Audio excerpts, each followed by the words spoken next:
आपका वॉइस, आपकी सोच, आपकी आवाज। नमस्कार, बहुत स्वागत है आपका। आप देख रहे हैं इंडिया वॉइस और मैं हूं आपके साथ आनंद विजय सिंह। और बात सबसे पहले उत्तर प्रदेश के कफ सिरप मामले की, जिस पर उत्तर प्रदेश के डिप्टी सीएम ब्रजेश पाठक ने इस पूरे मामले को लेकर कड़ा रुख अपनाते हुए कहा कि इस प्रकरण में किसी भी दोषी को बख्शा नहीं जाएगा। उन्होंने कहा कि जो भी व्यक्ति इसमें शामिल पाया जा रहा है उसके खिलाफ कानून के मुताबिक कठोर कार्रवाई की जा रही है। डिप्टी सीएम ब्रजेश पाठक ने कहा कि सरकार की मंशा बिल्कुल साफ है, दोषियों पर बिना किसी दबाव के सख्त कार्रवाई होगी। इस दौरान ब्रजेश पाठक ने समाजवादी पार्टी प्रमुख अखिलेश यादव द्वारा लगाए गए वन डिस्ट्रिक्ट वन माफिया वाले आरोप पर भी पलटवार किया और कहा कि जब प्रदेश में सपा की सरकार थी तब बेटियां दहशत में रहती थीं और प्रदेश में गुंडों का बोलबाला रहता था। कांग्रेस पर निशाना साधते हुए डिप्टी सीएम ब्रजेश पाठक ने कहा कि कांग्रेस पूरी तरह से हताश और भ्रमित स्थिति में है, उसे समझ में नहीं आ रहा कि वो क्या करे। बिहार विधानसभा चुनाव और एसआईआर की प्रक्रिया का जिक्र करते हुए उन्होंने कहा कि घुसपैठियों को वोटर लिस्ट से बाहर करने पर अखिलेश यादव को परेशानी हो रही है, इसलिए वो अनर्गल बयानबाजी कर रहे हैं। अभी उद्घाटन के बारे में अगली बार हम आपको बताएंगे। अभी बन तय कर रहे हैं हम लोग, जैसे ही सूचना फाइनल होगी आपको हम सूचना करेंगे। काशी तमिल संगमम की आज शुरुआत है। आज काशी तमिल संगमम में माननीय केंद्रीय मंत्री आदरणीय धर्मेंद्र प्रधान जी, माननीय मुख्यमंत्री आदरणीय योगी आदित्यनाथ जी, माननीय तमिलनाडु के राज्यपाल, माननीय पुडुचेरी के उपराज्यपाल और हम सब लोग उसमें प्रतिभाग करने वाले हैं। मैं काशी तमिल संगमम के शुभारंभ के अवसर पर आदरणीय प्रधानमंत्री नरेंद्र मोदी जी का बहुत बहुत आभार प्रकट करता हूं। हम सब जानते हैं आदरणीय प्रधानमंत्री जी कश्मीर से कन्याकुमारी तक भारत की जो सनातन संस्कृति है उसको एक सूत्र में पिरोने का काम कर रहे हैं। देखते होंगे कि जिस ढंग से आदरणीय प्रधानमंत्री जी मन की बात के कार्यक्रम में अक्सर कश्मीर से लेकर कन्याकुमारी तक गांव गरीब की बातों को चर्चा करते हैं, और आज हम देख रहे हैं कि काशी बाबा भोलेनाथ की नगरी है और जो तमिलनाडु प्रदेश है वो भी बाबा भोलेनाथ का ही राज्य है, जहां रामेश्वरम में भगवान श्री राम ने बाबा भोलेनाथ की स्थापना की, तो काशी विश्वनाथ देवादिदेव महादेव हैं। दोनों की संस्कृति हमारी विरासत एक जैसी है, बोली भाषा भिन्न होने के बावजूद भी हम सब एक परिवार का सदस्य हैं और ये संगम चौथी बार आयोजित करने का काम आदरणीय प्रधानमंत्री नरेंद्र मोदी जी के मार्गदर्शन में संपन्न हो रहा है। ऐसे अवसर पर मैं काशी में अपने तमिलनाडु परिवार से आए हुए सभी भाई बहनों का हृदय की गहराइयों से बहुत बहुत आभार प्रकट करता हूं। इसमें विभिन्न सांस्कृतिक गतिविधियां, खान पान के संबंधित और हमारी सांस्कृतिक विरासत का आपस में आदान प्रदान होने वाला। देखिए, कांग्रेस पार्टी पूरी तरह से फ्रस्ट्रेशन में है। कांग्रेस पार्टी नेतृत्व को सूझ नहीं रहा, करे तो क्या करे। कांग्रेस पार्टी के हाथ जिस ढंग से लोकतंत्र की हत्या में सने हुए हैं, कांग्रेसियों ने ही देश पर आपातकाल थोपा था। राहुल गांधी जी को चाहिए पूरे देश में घूम घूम करके देश पर इमरजेंसी लागू करने के लिए, संविधान की हत्या करने के लिए देश के लोगों से गांव-गांव जाकर माफी मांगे। देखिए, अखिलेश यादव जी जानते हैं, उनको अपनी बात याद आ रही है। जब जब सपा सूबे में सत्ता में रही है, देख सपाई बिटिया घबराई, प्लाट मकान दुकान कब्जा करना, हत्या लूट डकैती बलात्कार, यह सब समाजवादी पार्टी की रिजीम में होता था। बिहार में आरजेडी के जंगल राज को बिहार के लोगों ने नकार दिया है और वही उत्तर प्रदेश में 27 में होने वाला है। कभी भी समाजवादी पार्टी के जंगल राज को प्रदेश के लोग स्वीकार नहीं करेंगे। उसमें जांच चल रही, कड़ी कार्रवाई होगी, कोई दोषी बचेगा नहीं। अखिलेश यादव एसआईआर को लेकर गाना निकाले। देखिए, एसआईआर को लेकर उनके पेट में इसलिए दर्द हो रहा है कि बिहार में जिस ढंग से घुसपैठियों को बाहर करके निष्पक्ष मतदाता सूची का प्रकाशन हुआ, चुनाव हुआ, आप सब जर्नलिस्ट हैं, एक भी कंप्लेंट आपके समक्ष आया हो बताइए।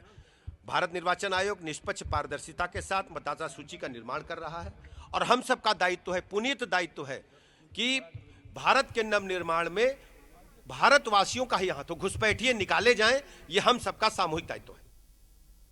वाराणसी में आयोजित काशी तमिल संगमम के चतुर्थ संस्करण के शुभारंभ कार्यक्रम में मुख्यमंत्री योगी आदित्यनाथ और केंद्रीय मंत्री धर्मेंद्र प्रधान ने संयुक्त रूप से कार्यक्रम की शुरुआत की।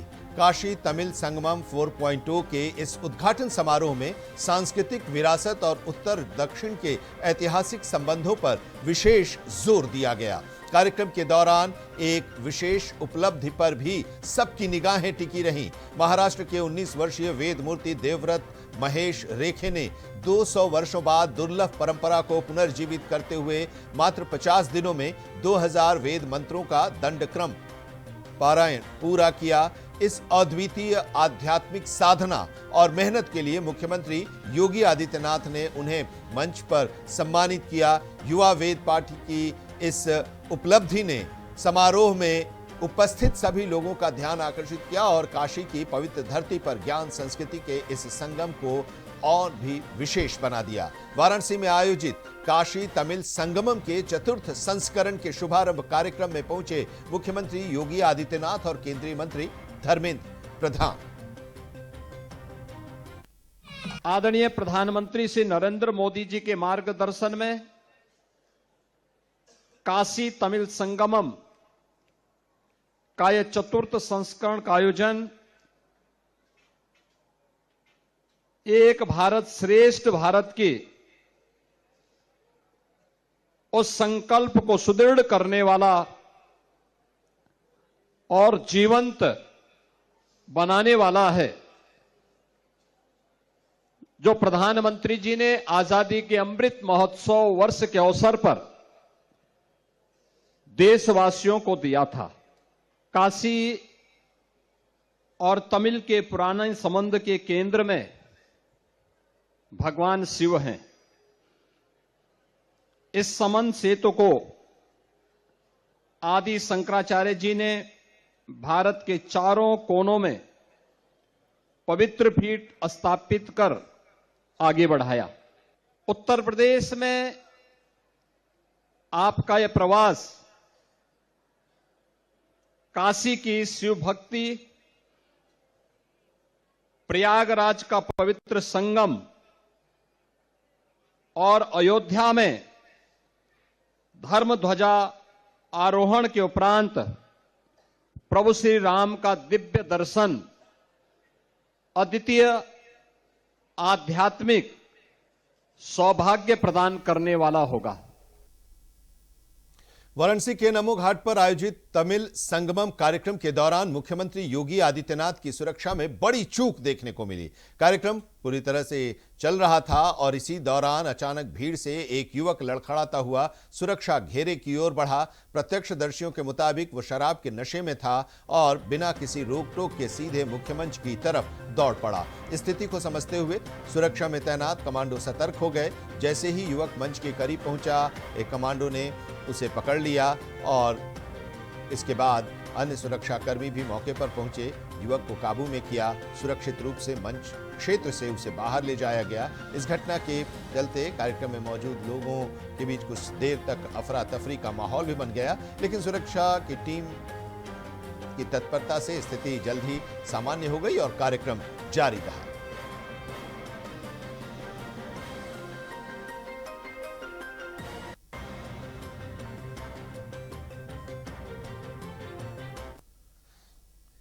और यहां पर एक ब्रेक के लिए रुकते हैं। ब्रेक के बाद भी खबरों का सफर जारी रहेगा। देखते रहिए इंडिया वॉइस। ब्रेक के बाद आपका एक बार फिर से स्वागत है।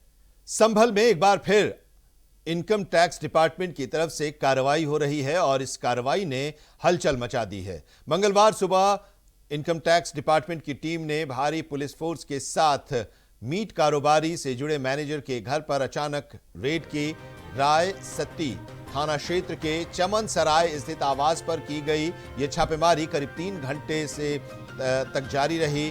टीम ने घर के चारों ओर से घेरकर दस्तावेजों और लेन देन से जुड़े रिकॉर्ड खंगालने शुरू कर दिए। गौरतलब है कि 1.5 महीने पहले भी प्रवर्तन निदेशालय ने मीट कारोबारी हाजी इरफान ब्रदर्स के कई ठिकानों पर करीब 84 घंटे तक छापेमारी की थी, जिसमें कई अहम दस्तावेज बरामद किए गए थे और आज की कार्रवाई को उसी जांच की एक कड़ी के तौर पर देखा जा रहा है।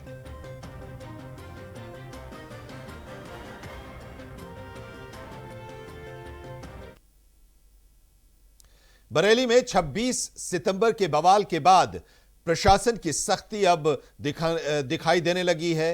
मंगलवार सुबह सूफी टोला क्षेत्र पुलिस छावनी में बदल गया, जहां भारी पुलिस बल और पीएसी की मौजूदगी में बीडीए टीम ने समाजवादी पार्टी के नेता आजम खान के करीबी सरफराज वली खान के 2 बारात घरों ऐवान फरहत और गुड मैरिज हॉल पर बुलडोजर चलवाना शुरू किया।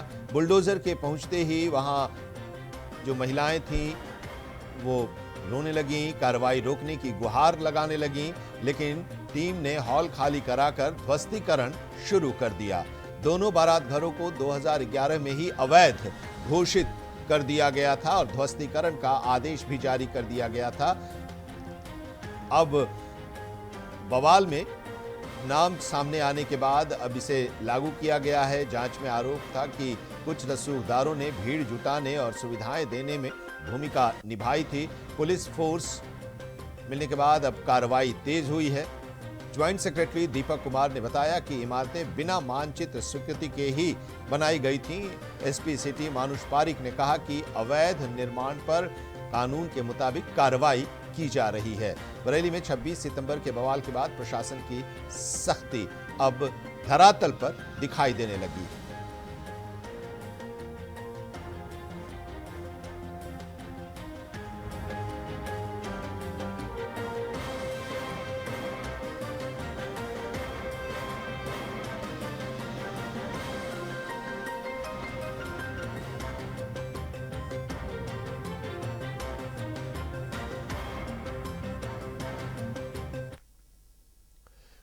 आगरा के कमलानगर थाना क्षेत्र में पुलिस ने एक बड़े हनी ट्रैप गैंग का भंडाफोड़ किया है। पुलिस, एसओजी और सर्विलांस की संयुक्त कार्रवाई में गैंग से जुड़ी एक महिला और एक युवक को गिरफ्तार किया गया है, जबकि मुख्य आरोपी रियाज, प्रविंद्र और प्रवेश फरार हैं। गिरफ्तार आरोपियों के पास से मोबाइल फोन और पेन ड्राइव बरामद किया गया है और 3 पीड़ितों के अश्लील वीडियो भी मिले हैं। पुलिस के मुताबिक गैंग पीड़ितों को ड्रिंक में नशीला पदार्थ मिलाकर बेहोश कर देता था और गुप्त रूप से वीडियो रिकॉर्ड कर लेता था। बाद में इन वीडियो को वायरल करने और झूठे दुष्कर्म केस में फंसाने की धमकी देकर लाखों की उगाही भी की जाती थी। अब तक 3 लोगों से कुल 4 लाख और 12 लाख रुपए की वसूली का खुलासा हुआ है। गिरफ्तार महिला ने बताया कि ऑनलाइन गेम में कर्ज को चुकाने के लिए इस गैंग के जो सदस्य हैं वो वारदात को अंजाम देते थे। आरोपियों ने खुद को कानपुर पुलिस में तैनात बताकर पीड़ितों को डराया भी था।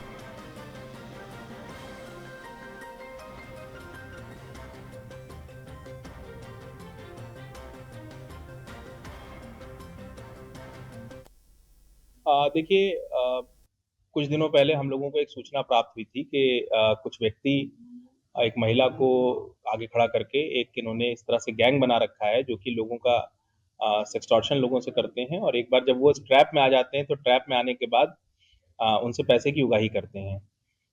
जब हम लोगों ने इस पे विस्तृत तरीके से जांच करना शुरू की तो प्रथम दृष्टया उनके जो एलिगेशंस थे वो हमें ठीक मिले और जब इसमें मुकदमा पंजीकृत करके गहनता से इसमें विवेचना शुरू हुई तो विवेचना में ये बातें निकल के आईं कि एक महिला जिसके साथ कुछ अन्य लोग हैं, जिसमें आज हमने एक व्यक्ति को उसके साथ गिरफ्तार किया है और 3 लोग इसमें अभी वांछित किए हैं।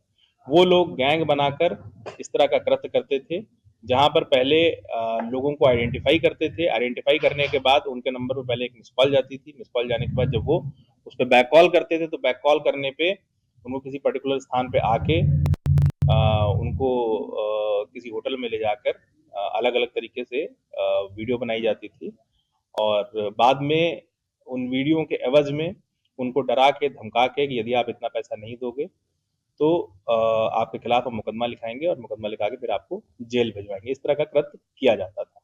इसी क्रम में आज 2 लोग गिरफ्तार किए गए, जिसमें वो मुख्य महिला जो ये काम करती थी वो गिरफ्तार की गई है और उसका जो एक साथी है जो उसका सहयोगी है जिसका नाम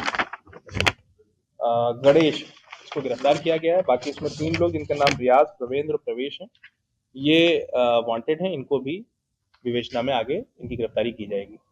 देखिए, एज ऑफ नाउ जो हमारे पास जो इसके पास से हमें क्लिप्स मिली, जो इसके मोबाइल में डेटा मिला, 3 लोगों को ये अब तक इस तरह से एक्सटॉर्ट कर चुकी थी। इसके अलावा जो इसका मोडस ऑपरेंडी था, इसके मोबाइल में एक थर्ड आई नाम से एक ऐप होता था और नॉर्मल रूटीन में वो ऐप मोबाइल ऑफ भी है और कोई मोबाइल अपना ऐसे चला भी रहा है तो उसकी क्लिपिंग्स रिकॉर्ड होना शुरू हो जाती थी। तो ये सारा काम अपना उस ऐप के माध्यम से करती थी। और अब खबर गाजियाबाद से।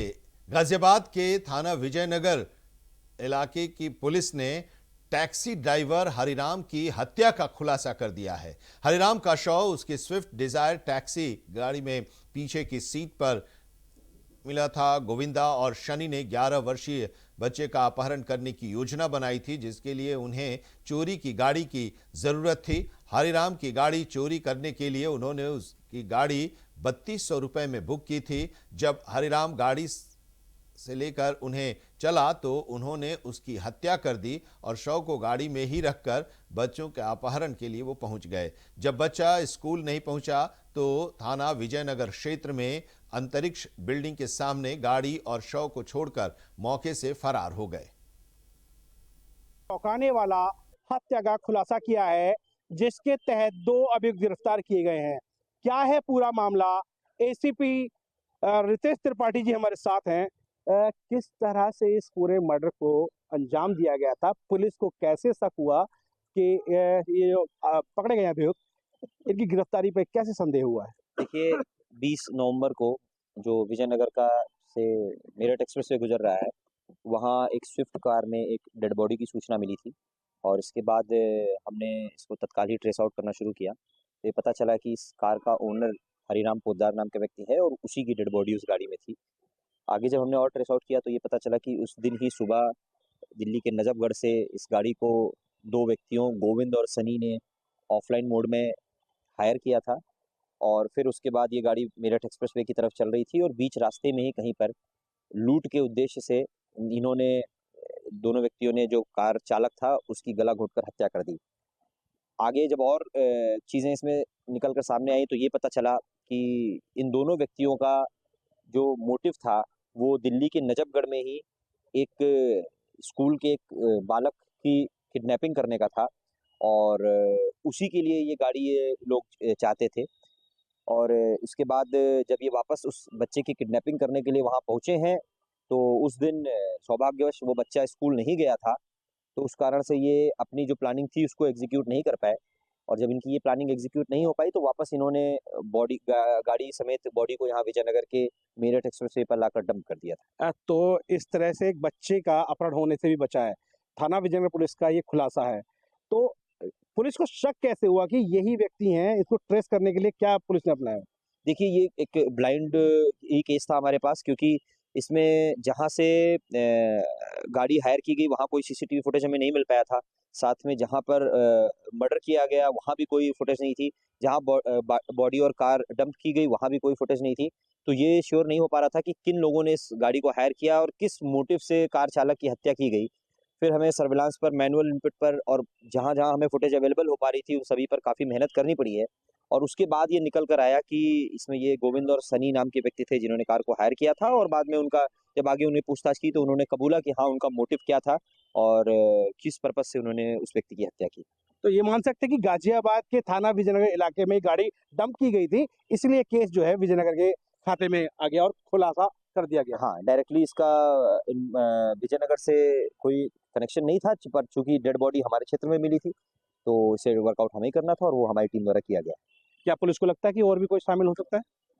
नहीं, इसमें जो अब अपराधी हैं उनके द्वारा ये बताया गया है कि उन्हीं दोनों की प्लानिंग थी और वो जो इसमें गोविंद है जो जिसने इसमें जो मेन इसमें अभियुक्त है उसने बताया कि वो पहले से उस क्षेत्र में रहा था वहाँ पर पिछले इसी साल के फरवरी माह में, तो उसको ये जानकारी थी कि ये बच्चा है और ये इस समय पर स्कूल से निकलता है, इस समय पर वापस आता है। तो वो लंबे समय से ये प्लान कर रहा था कि उसको कोई साथी मिल जाए और उसके साथ में मिलकर वो इसको अंजाम दे दे इस घटना को। और फाइनली उसको सनी जो उसके ही गांव का रहने वाला है उसने उसका इसमें साथ दिया और दोनों ने मिलकर इस घटना को अंजाम देने का प्रयास किया था। तो क्या आपराधिक इतिहास भी इनका कोई? नहीं, इनका कोई आपराधिक इतिहास नहीं।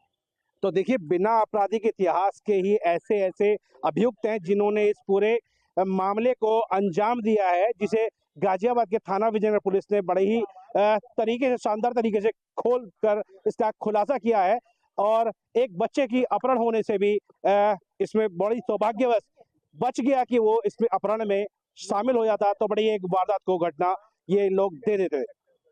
तमाम जानकारी के साथ मेरे साथ बने रहे। इंडिया वॉइस न्यूज से गाजीपुर से इंद्र शर्मा। देवरिया पुलिस अधीक्षक संजीव सुमन के निर्देशन में जनपद में अपराध नियंत्रण एवं अवैध शराब तस्करी के खिलाफ चलाए जा रहे ऑपरेशन प्रहार अभियान के तहत थाना श्रीरामपुर पुलिस ने बड़ी सफलता हासिल की है। पुलिस की टीम ने 3 प्लास्टिक बोरे में भरे 20 पेटी अवैध देसी शराब, बंटी बबली, ट्रेटा पैक को बरामद करते हुए एक तस्कर को भी गिरफ्तार किया है। बरामद शराब की कुल मात्रा 180 लीटर है, जिसकी अनुमानित कीमत 50,000 रुपए बताई जा रही है। साथ ही पुलिस ने एक संदिग्ध बाइक को भी कब्जे में लिया है। हम आपको बता दें कि श्रीरामपुर थाना क्षेत्र में बीती रात संदिग्ध व्यक्तियों एवं वाहनों की चेकिंग की जा रही थी। इसी दौरान मुखबिर से सूचना मिली कि एक मोटरसाइकिल से बिहार की ओर अवैध शराब की बड़ी खेप ले जाई जा रही है। पुलिस ने तत्परता दिखाते हुए बनकटा जगदीश पेट्रोल पंप के पास मोटरसाइकिल को रोककर तलाशी ली। जांच में वाहन से बंटी बबली ब्रांड की 20 पेटी देसी शराब मिली, जिसमें हर पेटी में 200 ml के 45 पाउच भरे हुए थे। पुलिस ने मौके से तस्कर नीलेश सिंह उर्फ विधि सिंह, पिपरा थाना कसिया जनपद कुशीनगर के रहने वाले आरोपी को गिरफ्तार कर लिया है। दिनांक 1 दिसंबर 2025 को जनपद देवरिया के थाना श्रीरामपुर क्षेत्र के अंतर्गत रात्रि चेकिंग के दौरान एक अभियुक्त को 180 लीटर देशी शराब के साथ, जिसकी अनुमानित लागत लगभग 50,000 रुपए है, के साथ गिरफ्तार किया गया है। मामले में एक बाइक भी बरामद हुई है। थाना स्थानीय द्वारा अभियोग पंजीकृत कर आवश्यक विधिक कार्रवाई की जा रही है। और इसी के साथ इस बुलेटिन में अभी इतना ही, लेकिन देश और दुनिया की तमाम अहम खबरों के लिए आप देखते रहिए इंडिया वॉइस।